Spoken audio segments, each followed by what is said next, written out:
Welcome to the third episode of Fulham Chronicles. Our guest today is... Nina von der Werth, Director of the Sands End Arts and Community Centre. Welcome, Nina. Thanks. Hi. Hello. How it is to be here with us today. Yeah, very nice. It's such a nice space here. It's a gorgeous lovely. space. It's amazing to see that our community has so much to give. But we're going to talk more about the community and what the community has to give momentarily. Right. Would you, my lovely Melinda, like to do the intros? Yes. So, Nina, thank you so much for coming today. So, you've been in the role of director for 5 months 5 months, now. yeah. How's it going?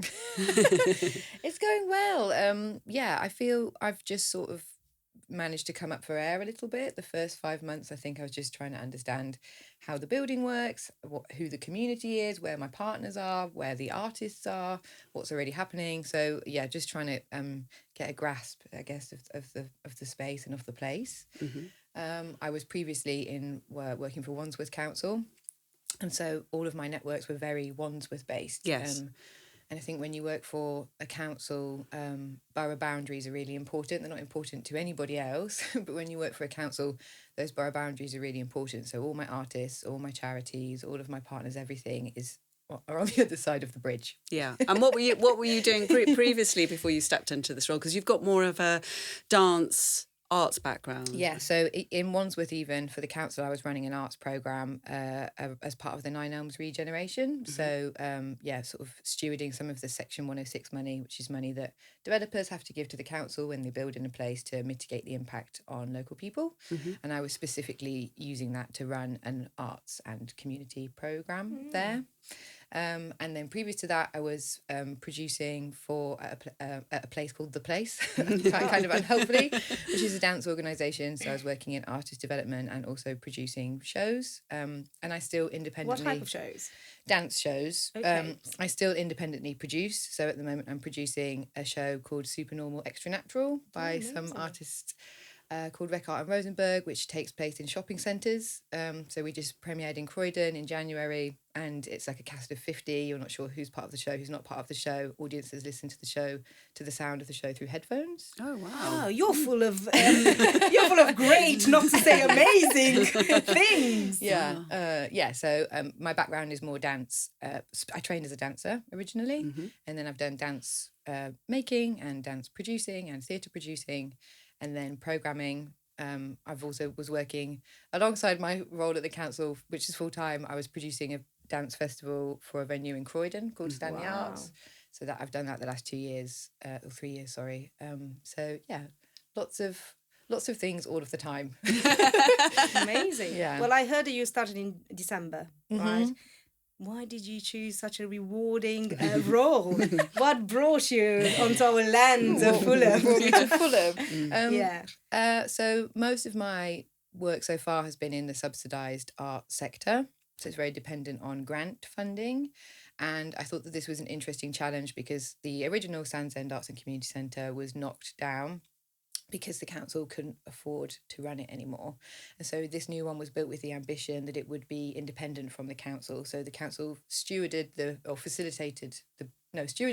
building, helped get the building built with private money, so not taxpayer money. And then they've handed it over to an independent charity to run. So all of our, everything that we do within the centre, whether it's like the lunch programme that we run, free lunch that we do on a Wednesday, or whether it's we're doing a celebration of Nat King Cole's music in May.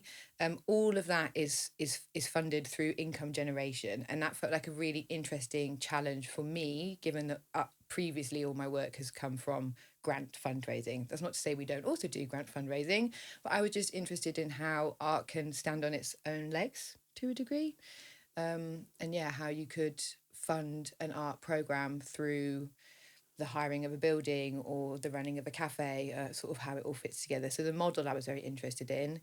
Then the building is just super beautiful. And it's award-winning, isn't it? Award-winning, architecturally designed building. I mean, it's just beautiful. Whenever I've had artists come and visit, they're like, am I in London? Because we're just on the corner of South Park. It's super green. Fulham is quite villagey, isn't it? Fulham is. So I mean, like Fulham is absolutely a village. I've realised that in my 5 months. It's another village, isn't it? Just to say.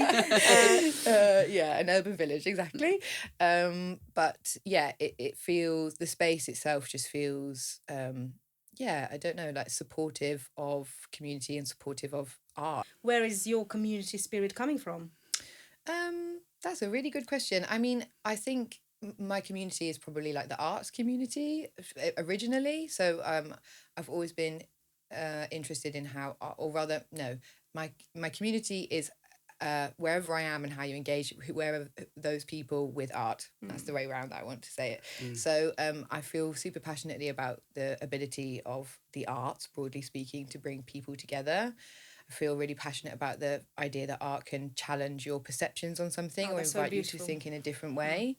And so the idea then that my art practice when I was making work, or now that I'm producing and programming work, happens within a community context. And what I mean by that is people that don't regularly go and see art. So it's not...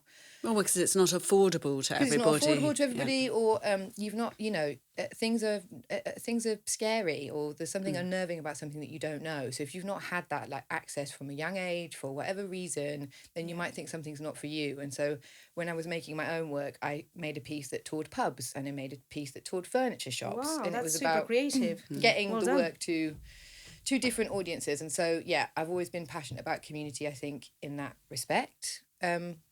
And then more recently with the work at Wandsworth and now at SEACC, like this really very embedded community work feels really rewarding. The art, dance is so intangible, like to see the impact of it, a child might see a show and then it goes on to change the course of their life, but you don't know that in your evaluation and monitoring.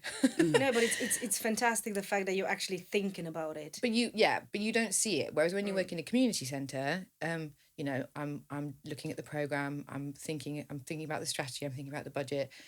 I'm also helping some of the residents like with their council tax rebate, and we sit, there's like this very one-to-one support from members of the community that find the centre a safe space and where we've built trust with them. It's very interesting, isn't it? Because so it's not council run, but somehow... No, that's the huge misnomer. So I think we should talk about it a bit more. Yeah. well, it was because during...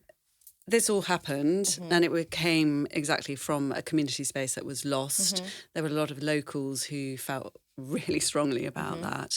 And then this whole campaign started and then the buildings was being, built and created. But then unfortunately we know what happened. Then COVID came in and it interrupted a lot of things and it interrupted the momentum of the Sands End and Arts Community Centre.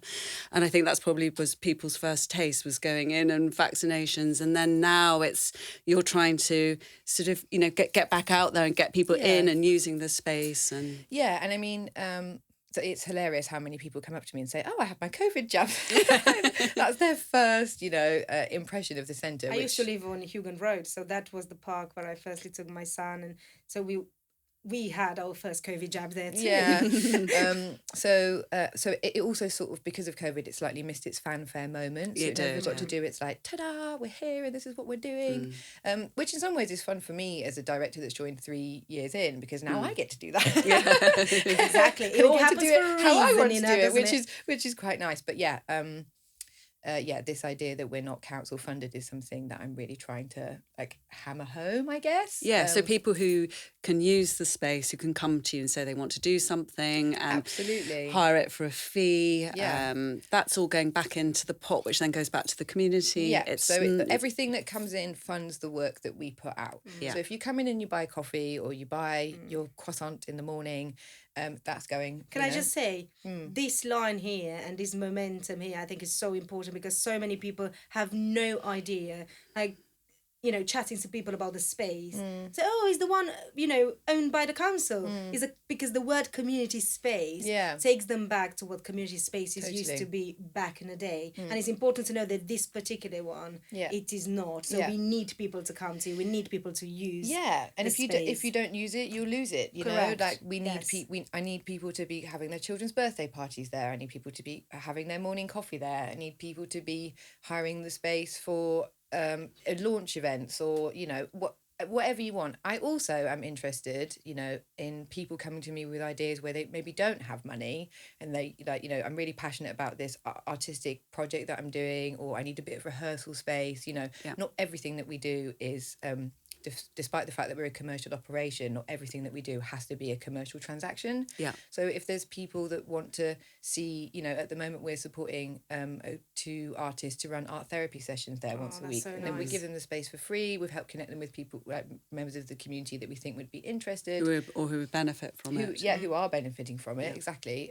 Then I'm also really open to those kinds of conversations as well. So, I just, like, my call to action for everybody is like, please think about how you might want to use us, and please get in touch, because I'm really open to those conversations. Can we talk, Melinda, maybe more about the building and its use, the outside area, which I think is not spoken about as much, and the lodge, which you kindly showed us the other When the lodge is such a beautiful space, and I thought the first time, I mean, obviously I'd seen it sort of walking the dog and being a Fulham resident myself, but actually going into it, and I think it was controversial at some point as well, because people were sort of, why have you got this amazing modern building? I'm all for one of old and new. I love that so much. It's not everybody's cup of tea, but I think it's such a lovely space. And actually going in there when it had been done and seeing it was a local photographer, Alfie Fisher, his exhibition in there, it was just stunning to see everyone using it, these amazing photographs on the wall. It just looks incredible. So most of the building is sort of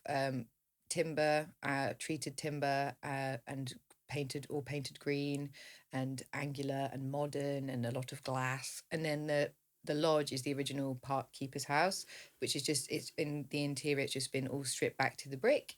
So we're using that at the moment, or the ambition to use for that space is that it will be a rehearsal space for artists, because it has its own kitchen. So you had a script, didn't you have a script reading or something? We did, there? So it's a great space for residency space, because you've got the mezzanine level where you can sort of have all of your tables and chairs and pens and papers, and then the downstairs space where you can sort of be more movement based. And then it's also great for exhibitions, as you say. So we're going to be hosting, I think we've just confirmed 4 exhibitions from the Fulham Society of Artists and Potters. Great, yes. So they'll do another group exhibition in September, and then maybe some solo exhibitions for artists that are interested at the start of next year. So really getting that space moving and grooving as a proper art space. And then other parts of the building are more like community space, for example. So the meeting room, which is a sort of smaller space that looks out, it's got a glass front that looks out onto the courtyard. We've got a hanging system in there as well, so we can do exhibitions in there. But what happens in there more is like smaller classes for parents and babies, or literally meetings. There's a lot happening at Sands there's a lot. There's a lot. Centre. Yeah. Also, is it a lodge available for anyone that maybe can't afford to run an event, and it can be maybe something that they can look at if they sell tickets? Or is it the lodge treated differently than the actual building? It's all treated the same. So we have the main building and the lodge as part of our footprint, and then we're also just about to start managing on behalf of the council the pavilion, which is that small space in the middle of the park. So we'll be, all of the community groups that currently use it, so mostly South Park sports providers, will still have access to it for free, but we'll be keeping on top of the maintenance of it, so keeping it looking clean and tidy and fresh. And then we'll also be able to hire it out. What about the outdoor? It makes sense. I mean, it's literally right on your doorstep, isn't it? What about the outdoor? I'm just saying, because so many birthday parties and children's parties are happening there. It's so great to have somebody with a cafe and somebody that can provide food on a catering basis for all the mums around to not think about it, or just like an adult party for somebody to have it till 9-10. Talk us through a bit of the license and what can it. So we're licensed until I don't want to say this wrong now, we're licensed until 10. Sunday through Thursday. I was licensed the same, and he's been in the borough. But I think we have a license till 11 on Friday, Saturdays. So we in a couple of weeks we have a bar mitzvah taking over the whole site. Beautiful. They've got an exclusive hire, so they're a family that grew up in the area. Their kids sort of saw the building being built and decided that they wanted. So really special. Yeah, exactly. So and for that they've got they've got the main hall, the Walnut Grove, the cafe. They're bringing in their own catering, so you can. My ambition, it won't be this year, but next year is also that we'll be able to start to do weddings as well, because we do have this, fantastic outdoor space, which with the festoon lighting just like screams wedding to me anyway. So we can apply for late licenses as well. So if there's someone that was wanting to do something, till we've had events until 1, 2 a.m. We try to keep those to a minimum because we like our neighbours and we want them to like us back. But yeah, and we can do catering for events. We have optional bits of extras that you can hire from us as well, like PA systems, staging. I've just bought a load of stage lighting. So yeah, we kind of have all the things you would need for like a dinner party. We have all that. We're building all the things that you would need to host your own production there. So we just had a touring theatre company come in, and they brought some of their own kit with them, but the space worked super well for a touring theatre company as well. So yeah, I've seen. Well, I've heard from Melinda over there that she has mentioned the centre's award winning. So can you tell us more about that and aspirations and what's coming next? Yeah, so the building itself is award winning, the actual architectural design. Wow. So Who has it been? With the architects, MAE. Okay. MAE. Yeah. Before it had even been finished, I think it was, and it was shortlisted for the... Is that even possible? Yeah. It happened. Just from the drawings. It was shortlisted for REBA Prize 2022, which is quite a commendment in the architectural world as far as I understand. Yeah. And the fact that the building is award winning and beautiful is like brilliant, and also offers its own challenges. So the fact that it's a space that's been clearly there's been so much time and care taken, and it's for the community and it's for arts, feels really important. It also means that some people feel the building isn't for them because it's so highly designed. It can be a bit of a barrier actually. So there's pros and cons of having an incredibly beautiful space. Moving forward, I mean, my aspiration and desire and goal, I suppose, is that during the daytime we're, a busy, buzzy, thriving community centre with a cafe with great food, improved food. As Zara will know, it's hard. It's hard work running a cafe. I ran my own, so I know what it takes and the hard work. But I think the cafe is just like 1/3 of what I do. I think it's super important. If you were to take a feedback and not for now, I don't know. I haven't hanged out there as much to give like a real feedback. But what I can say from the trade is the people there make the place. Totally. So it's important to get somebody that loves that community centre just as much as you. The right people, you will attract the right people. I think it's just not giving up. Yeah, totally. And the Wednesday initiative is incredible. So we do free meal for those that are in need, and at the moment we've been providing essentials because we had some funding to do that. The Wednesday meal will continue, and what we'll start to do now is that we'll probably have some kind of Wednesday club card where if you have been coming previously and you want to continue eating for free, then you can do that. But we'll also sell portions as well, a $5 for people that just see the cooking and are like, what is that? Can I have some? Are you in need for those Wednesdays for more help? We, in general, if people want to volunteer their time, we're super open to that. So Elizabeth, one of our trustees, is like prep chef at the moment, volunteering as a prep chef on the Wednesdays, which is really nice. Yes, that's great. It's good, all hands on. Yeah. But yeah, I think if people want to sort of give back to the community, then I would like just say come and talk to us, because there's always bits and bobs that we can do. So like we're gonna have to paint the exterior of the pavilion coming up. So if you want to grab a paintbrush, you could do that. If gardening is your thing, we've got a fantastic gardener now. Who's going to be sort of leading some volunteer garden sessions. So yeah. So how can people find out more about what you got to offer and all of these volunteering work? And Have you got a social media set up? Have you got a website? We do. In person? We do. So we've got, we're on Twitter, X now, formerly Twitter, X, and Instagram. And then we have a website. I would say the website is a fairly... it's got a good cover of everything that's going on. Yeah, so you've always got all the ongoing events that are on there. If you want to book the space, we now have a very exciting new piece of software. We've just partnered with a company called WizMe, so that you can now put booking requests through the website rather than having to speak to someone directly. Oh, that's great. Saves so much time. Streamline, everything a little bit. I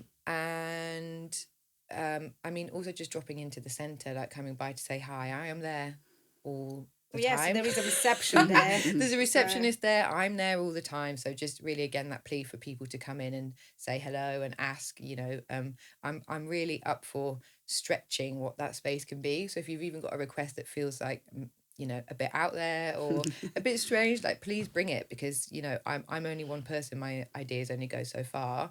And I obviously want the centre to be what the community wants it to be. And I'll only know that if you come and talk to me and tell me what you want. I mean, we've used the space ourselves as Fulham Urban Village London and Fulham Social Hub, but we've already had a couple of ideas. I just love that main hall. It's so long. I was thinking it would be fabulous to have like an amazing, huge dinner in there. It would look absolutely stunning. And when we were talking to some other people at the soft launch as well, because obviously there's a lot of designers and fashion brands, even for a fashion show. We've hosted a shoot already there before I started, but so there's been a little bit of that, and we've had an advert take over the centre and film there for a couple of days. So we can do those.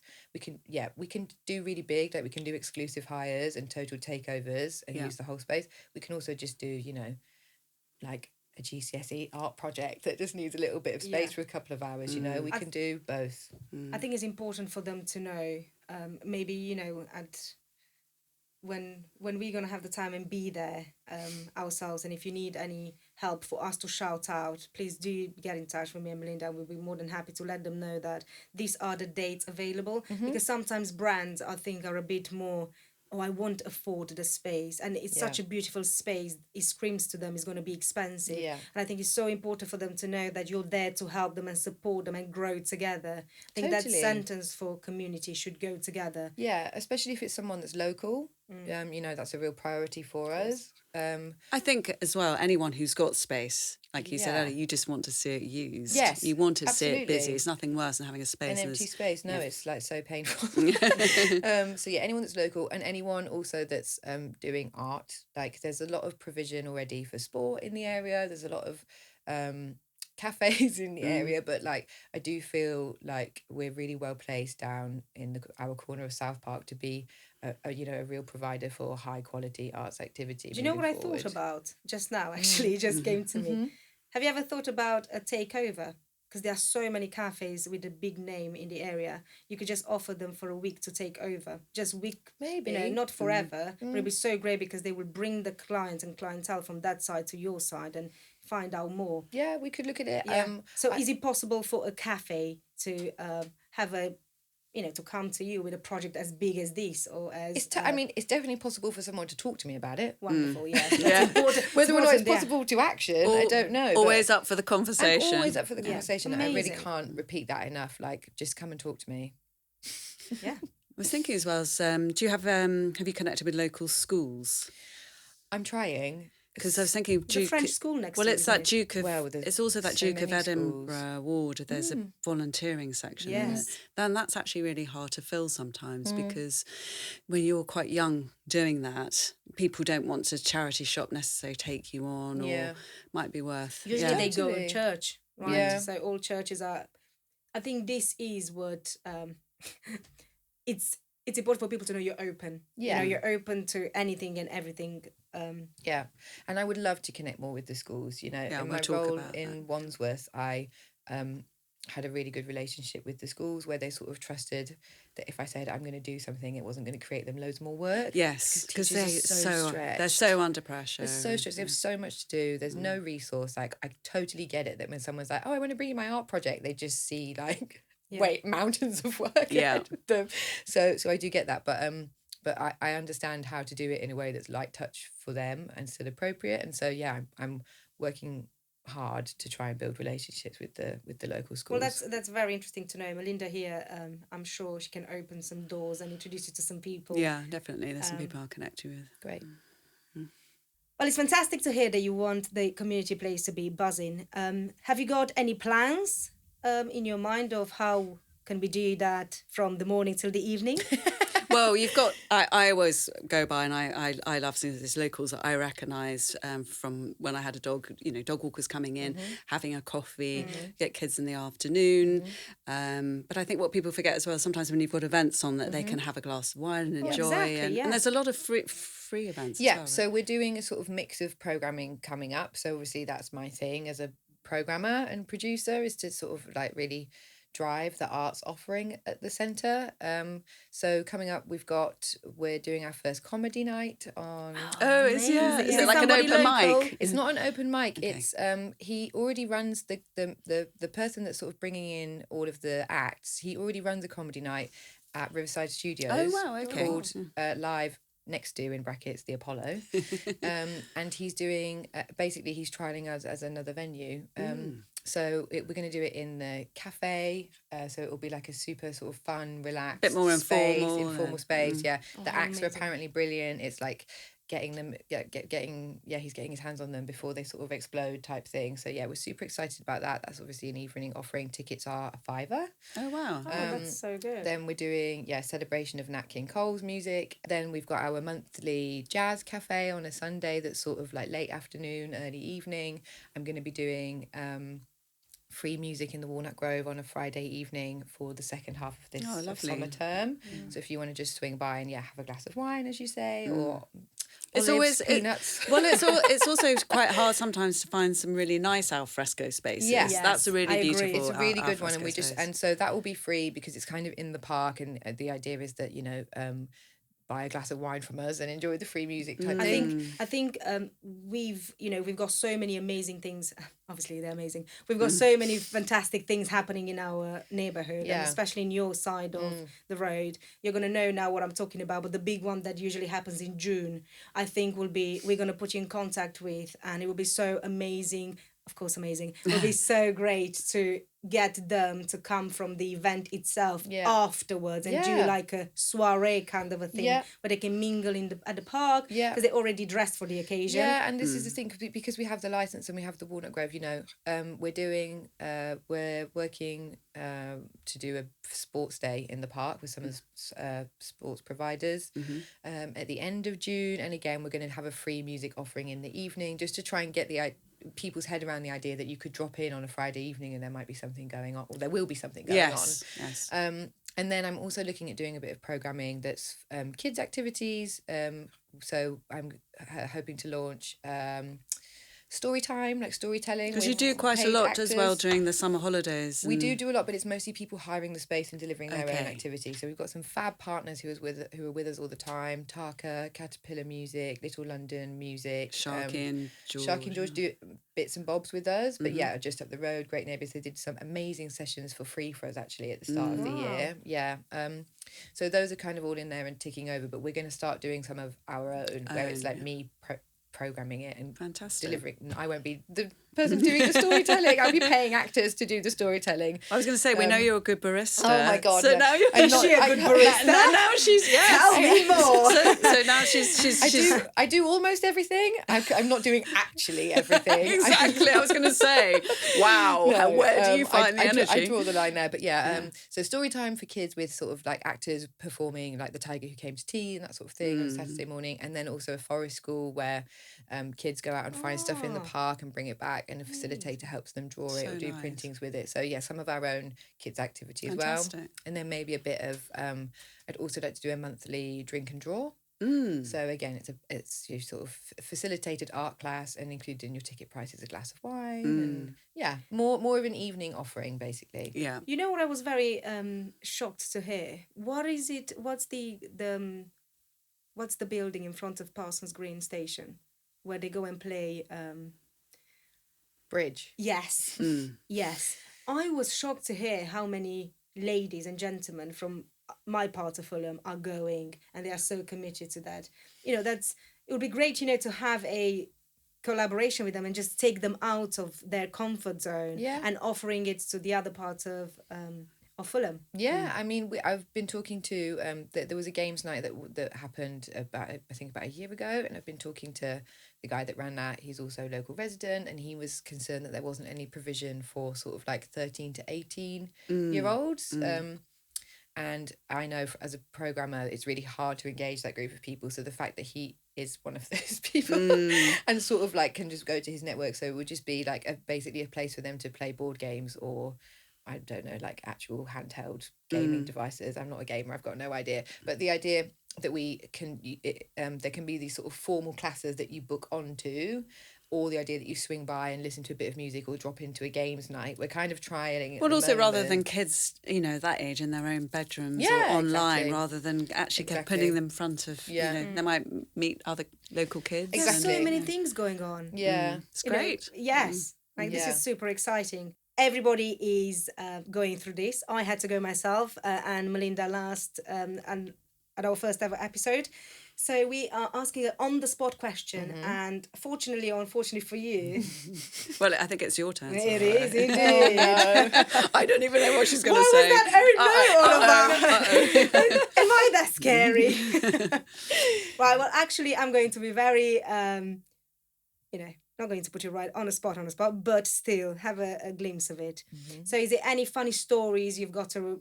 you tell us from the centre, something that stuck with you for like a week, even a month. If it's even, we don't need any names and anything, but you can take a minute and think about something that it really has stuck into your head and say, "Oh my gosh!" I mean, it's exciting. I don't even need a minute, but I can just tell you that on my 8th day, a piece of glass just randomly exploded. This giant piece of glass. It's called a nickel sulfide inclusion. It's a my goodness. Can you say that again? How is it called? It's called a nickel sulfide inclusion, and it's an allowable like irregularity in the glass. Like it passes building regs with that in it. They don't test for it. It's really expensive, and it can just explode at any time. And it exploded on my 8th day, and then on the 2nd of January, a tree fell on the building. Oh my God. I remember that because it was a storm and I walked...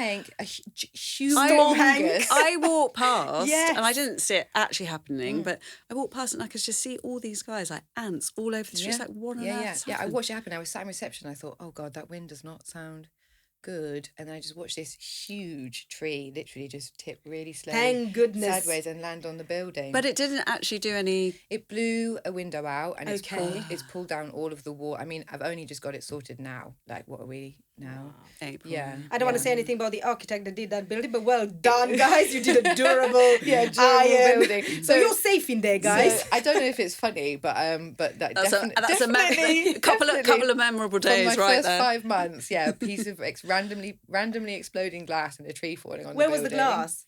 The glass was in the cafe. And we watched it on CCTV and we're like, did a bird fly into it? Did a kid throw something at it? There's no one near it and it just goes and just all splinters, the whole thing. Did it happen overnight? Or? No, it happened in the middle of the day. We were all there. It was just bizarre, completely bizarre. Well, this is how you've learned how that glass is called and what it's doing. A learning experience. Well, I think Fulham and us and everyone is very lucky to have you running that space. And I think there are bigger and greater things for us to see. And so get out there and use it, people. Exactly. Get out and use it. Nina, thank you so very much for joining us today. I think we have learned a lot. I think we now know that we've got an amazing space that we can use and make the most out of it. Yeah, and it's great that you're up, always up for the conversation. Hopefully loads of people will be in touch to talk and... Hope so. Yeah, fingers crossed.